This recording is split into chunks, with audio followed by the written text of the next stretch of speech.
right. Welcome back, everybody, to my second episode of 605 Speaks. This would, again, because I'm technically challenged, be round 2 of attempting to record. Just like I experienced with Mark and Huron, I had some technical difficulties recording last night with Lee, so we are re-recording. I appreciate him giving me his time. We are visiting with Coddington County, South Dakota tonight. Sure.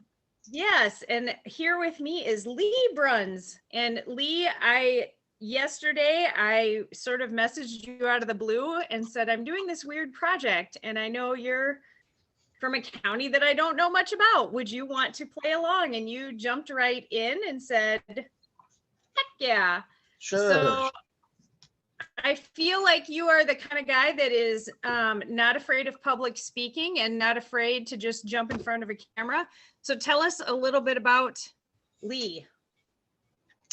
Well, early 50s, married for somewhere north of 25, 27 years, something like that, to my wife, 3 kids, worked at the same machine shop for 25 years, and stand-up comic, do urban gardening, teach classes on how to sap and tap maple trees. We run the littlefreeproducestand.com, where gardeners drop off all their excess produce so people can use it rather than have the produce go bad. Oh, nice. Littlefreeproducestand.com. Yep. And there's a map there, so you can just click on one, and we're trying to get them set up where people can set them up all over the U.S. And as gardeners, like when your green beans are coming in, you'll have way more green beans than you want. We'll put the extra ones there, and people just come and grab them. Right. People have too many tomatoes or too many squash, their access, and other people like drop off carrots and pick up the potatoes. So it keeps a lot of the produce from going to waste. And no matter what county you live in South Dakota, you know that when zucchini season is upon us, you need to lock your car because people will leave zucchini everywhere. So exactly. Awesome. Exactly. Awesome.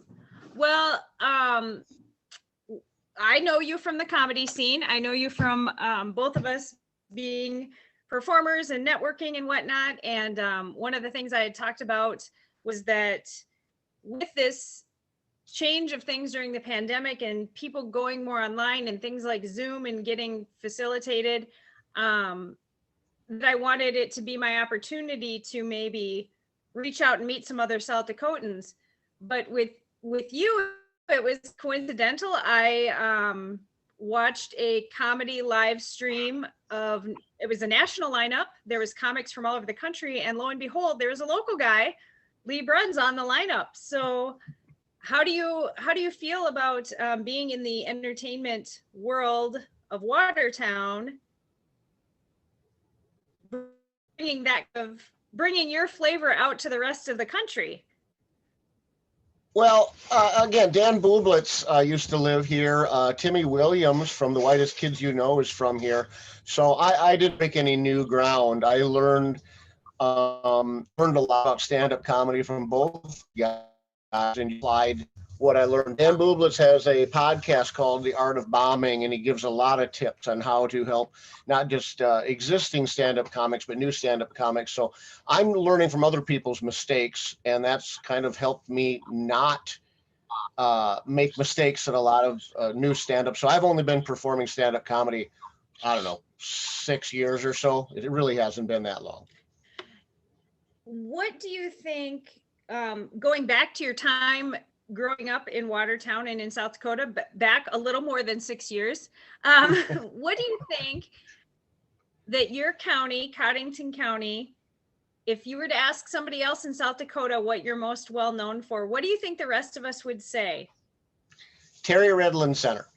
Terry Redland was the wildlife artist, and he donated all his original paintings and paid for a large museum right here in Watertown. So I'm sure most people just think of Watertown as a home as a Terry Redland Center.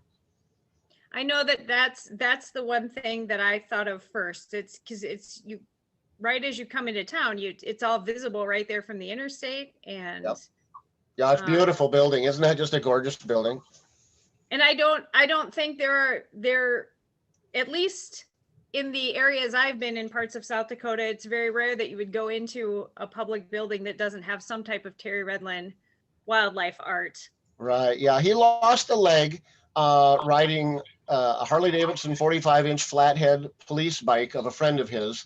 And when he lost his leg, that's when he got into painting and kept painting his whole life. But losing that leg in the motorcycle crash. And as he put it, I didn't stay on for the full 8 seconds. Oh, wow. Which for anybody not from South Dakota, that's a rodeo reference. So, what do you think when people not from Coddington County area describe your county to others? What are we getting wrong? When we're talking about your region of the state, how are we screwing it up? Oh, I don't know. It was a railroad. So part of the town runs parallel to the railroad tracks, and part of the town runs parallel to Highway 212. So back when Highway 212 was a major freight route, and then we of course had the railroad stop. And anytime you have road freight and railroad freight interaction, and then we've got the two lakes, and the town's kind of located between the two lakes. So we've got that going on. A lot of ag, So, I mean, it kind of forms the town. The fact that you've got rivers and lakes and railroad and highway freight traffic all congealing in one area, that's really going to help form a town.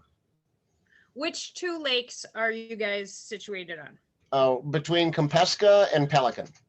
And back in the 30s, maybe it was a little before that. Anyway, this was a naval air base, and so that's why our airport is so big with such long runways, because the airport was initially built for naval airplanes to practice in water recovery in the lake there. So yeah, our airport was originally a naval air base. Now, see, and this is something we didn't even discuss yesterday, and it's something I had no idea about. I had no idea. Huge runways, crazy long runways. When the President Obama visited, they had no problem putting that massive airplane on through our airport. That was not an issue. That brings us to a topic that we did touch on a little bit yesterday. President Obama visited your town. Yeah. And when I said, when my question was, what are schools like where you are, before you mentioned how good the public schools are, you talked about Lake Area Tech. Yeah, Lake Area Tech is the #1 vocational college in the country.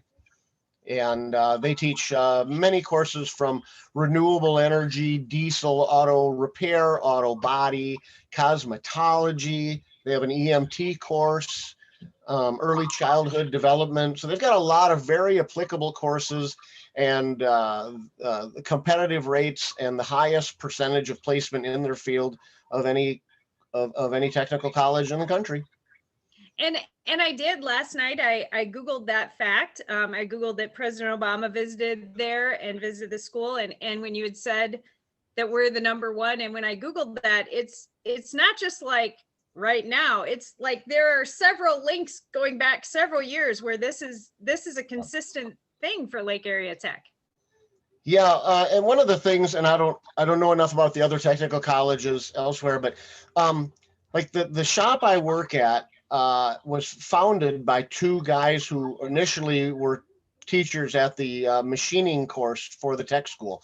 So we've got industry people in industry who are the teachers. So the curriculum is specifically built around the idea of being applicable to the job market. It's not theoretical. We've got people from these industries working with the school to make sure they're getting the skills they need to go get those jobs.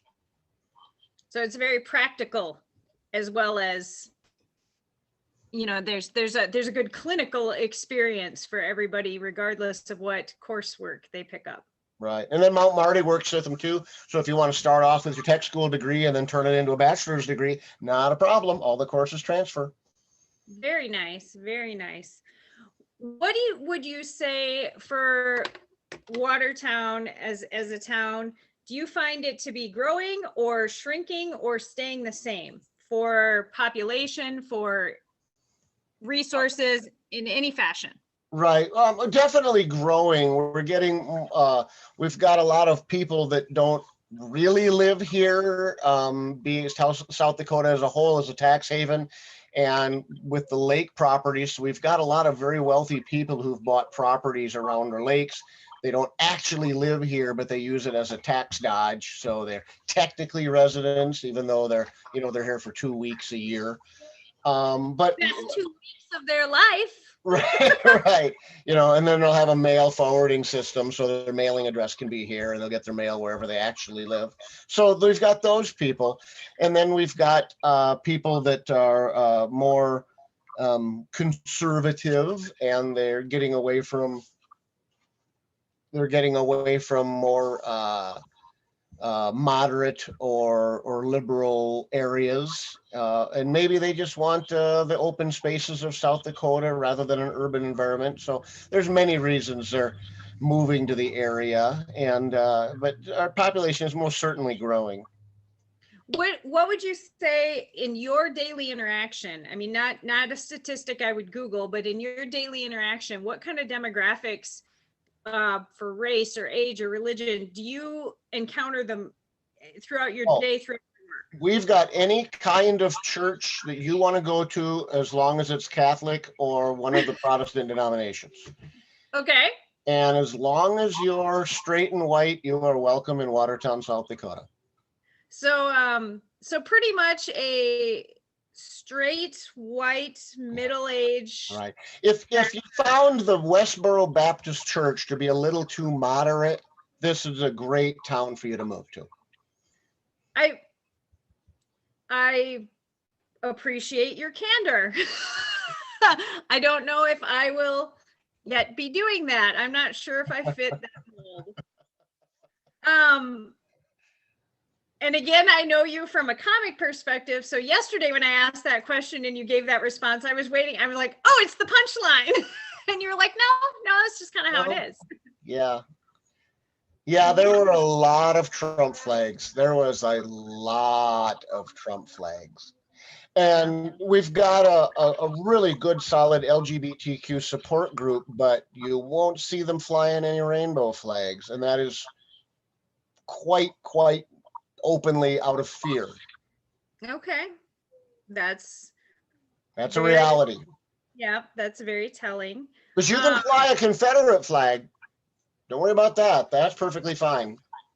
I am seeing that more and more in different parts of South Dakota that I am familiar with. That and being Irish, I have been flying rainbow flags since before I was born. Let me tell you what. Yeah. And I know what I think of.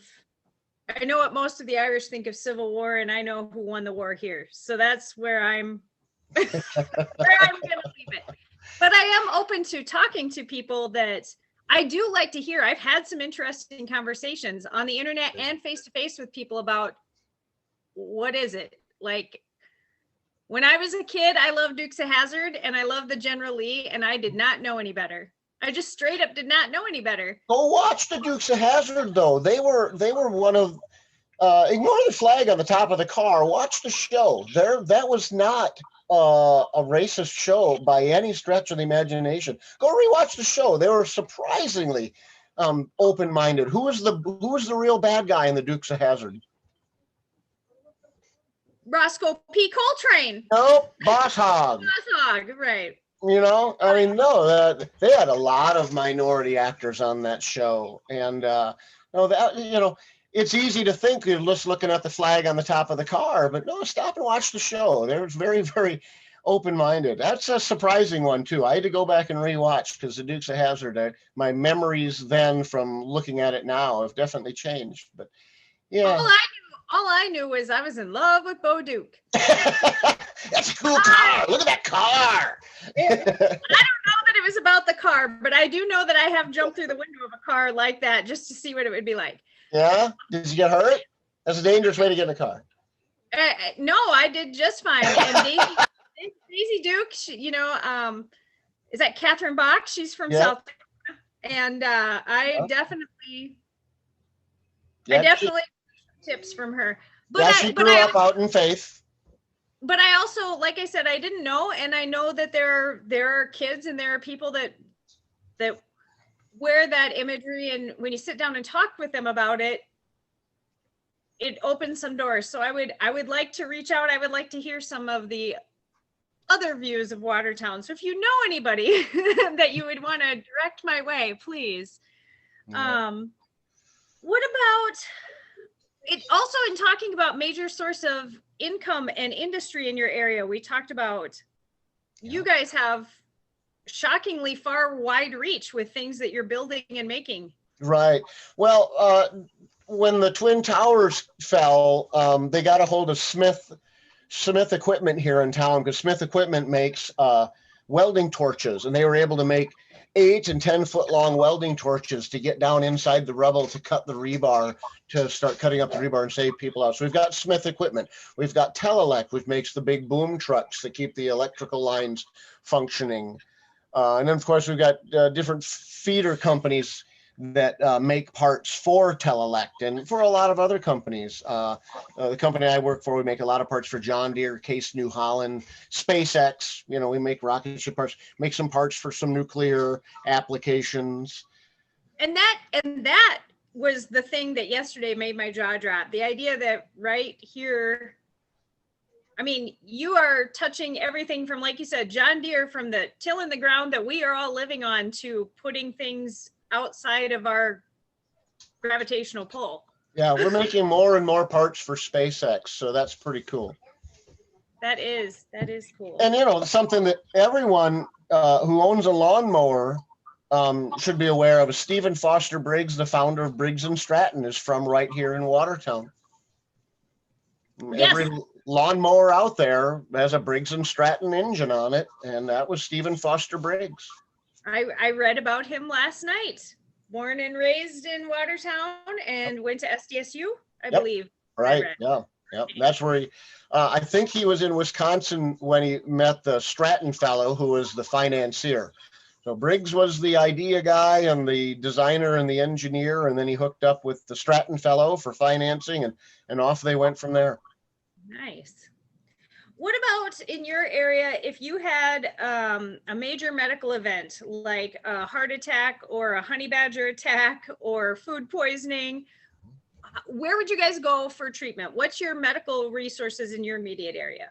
Well, we've got a Sanford Clinic and a Brown Clinic, which is, I think that's a Vera, and then Prairie Lakes Hospital with a nice helipad. So they've got a lot of care facilities there. But we do note that for a lot of major trauma, they plunk them on a helicopter and haul them to Sioux Falls. Which I think is common during regular times, during the pandemic, where there's a lot of talk about they're flying people here, they're flying people there, we're moving people to other facilities. During regular times, I do think Sanford and Avera and Sioux Falls, they just have the buildings and they have the equipment and they centralize it for a lot of things, and Monument for the West River and things like that.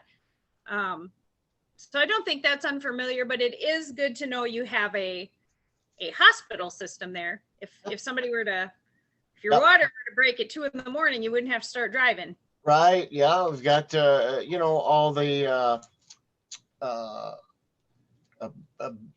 birthing and baby care stuff, and for your treatments, if you need dialysis, if you need I went to rehab for an inner ear problem there. They got a rehab center that just did miracles for me. So the post-trauma treatment is really, really good. But for, like I said, for the major trauma itself, a lot of times they'll fire up the helicopter and zip you down here. Zip them down there. Other than Lake Area Tech, what is your school system like?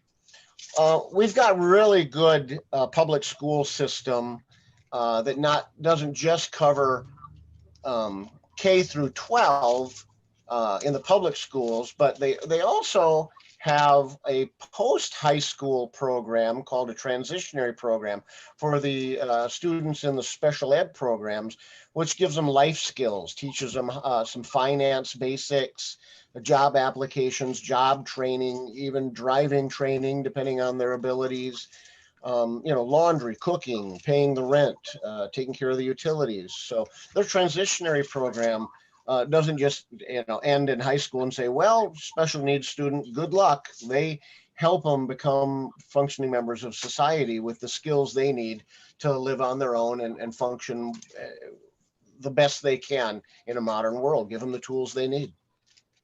One of the questions I didn't ask when we talked yesterday, but as you talk about giving them life skills and being prepared to pay rent, you had talked yesterday about there's a pretty high cost of housing, living.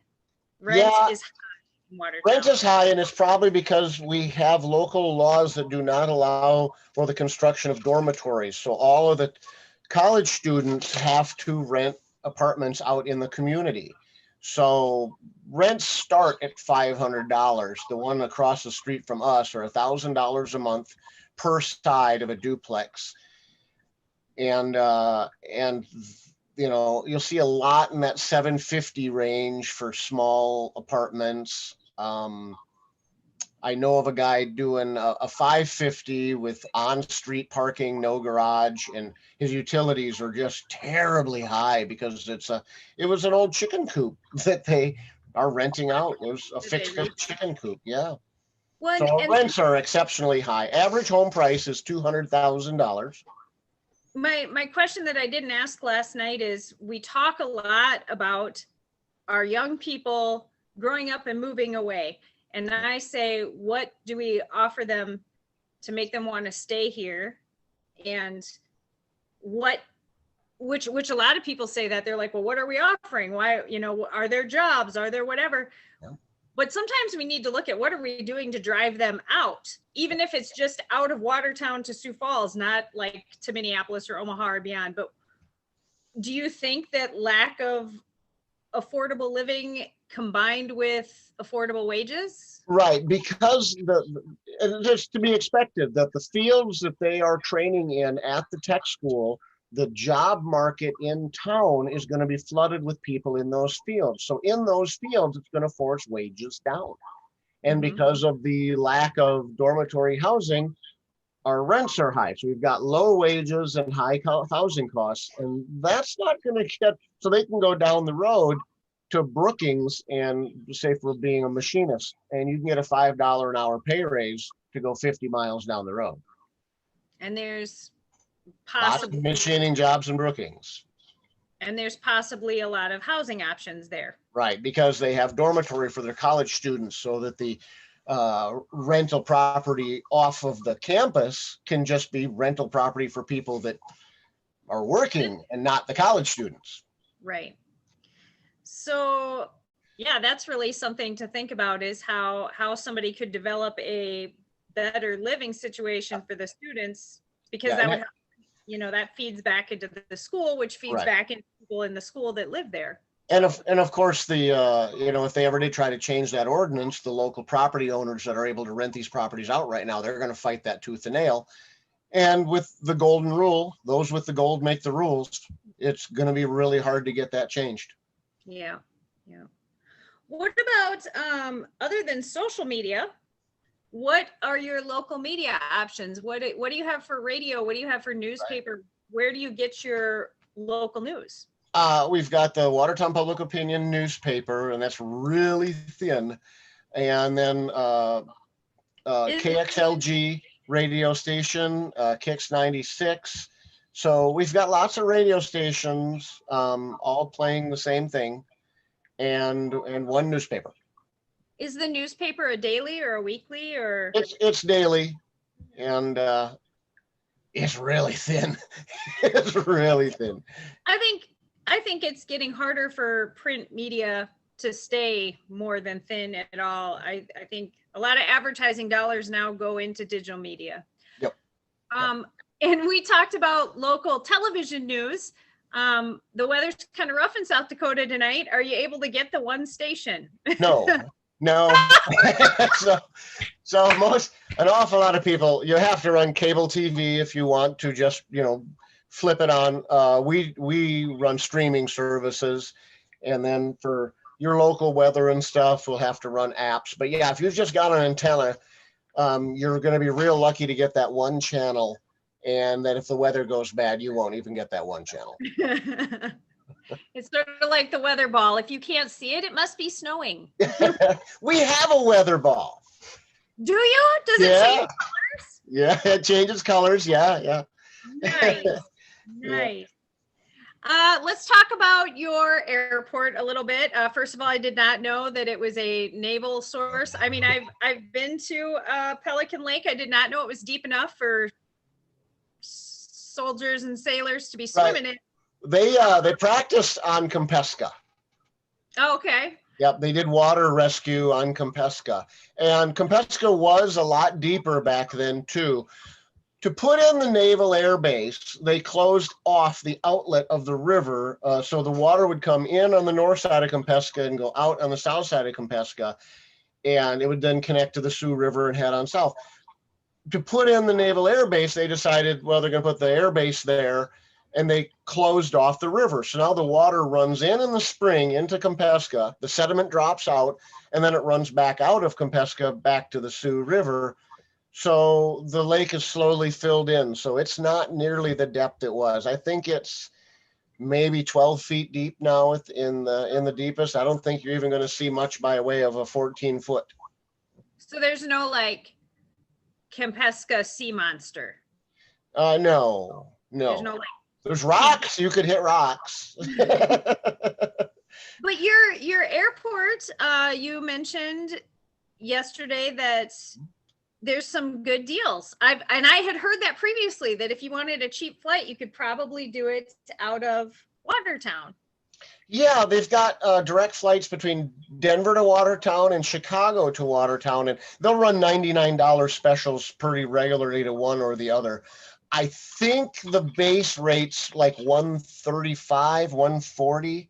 So, they'll run a $99 round trip to Denver every now and then, and or Chicago, and keep an eye on that. You watch the prices, but even at its worst, it ain't bad, No.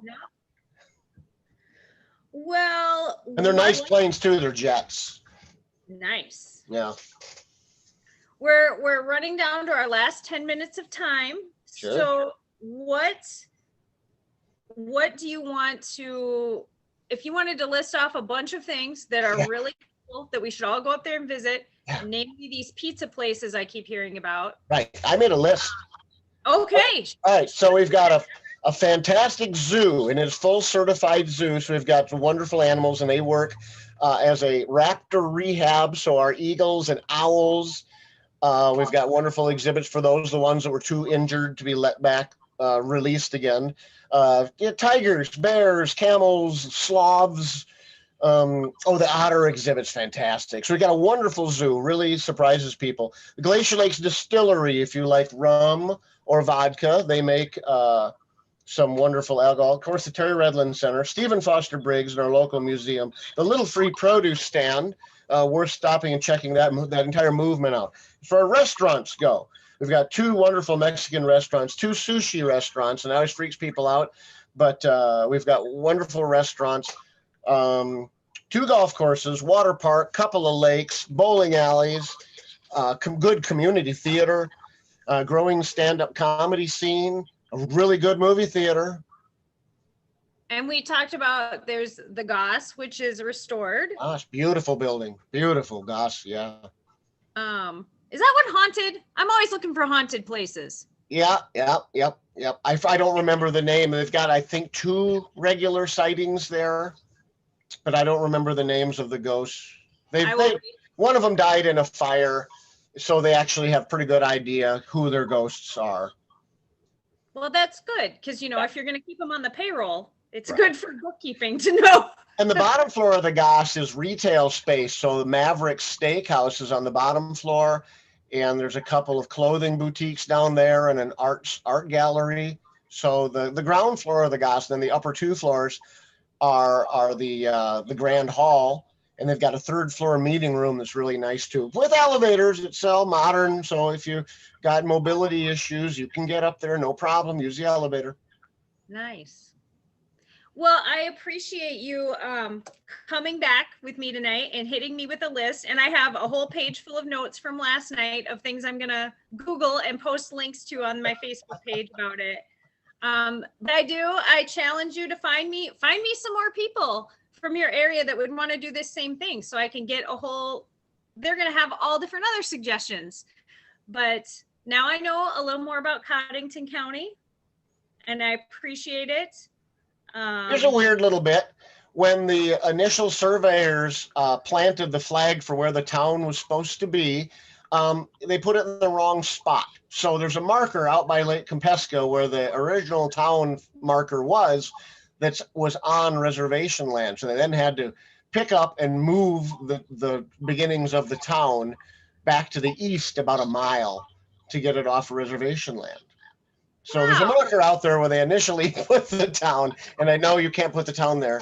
I feel like maybe that's how these signs to wall drug got started. People kept putting the sign and they're like, no, that's that many miles that way. You can't put a town there. Lee, do you have a link for your comedy, or do you just appear? Follow me on Twitter, Real Lee Bruns on Twitter. LeeBruns.com. I've got some stuff there, but not all of it. I used to write for different motorcycle publications, so some of my writing from different motorcycle publications are there. I do sidecar tech. Volunteer with Special Olympics. If you get the chance, go to a Special Olympics event just to watch and cheer on the athletes. Again, littlefreeproducestand.com. Yeah, I'm going to spread the word about that. I think that's awesome. I think every Little Free library should have a produce stand next to it. Exactly. Take care of the potato. Yes. Tonight, I will be uploading this soon and watching for your recommendations of who to talk to next. Will do. I'll let you know. All right. Good night. Yeah.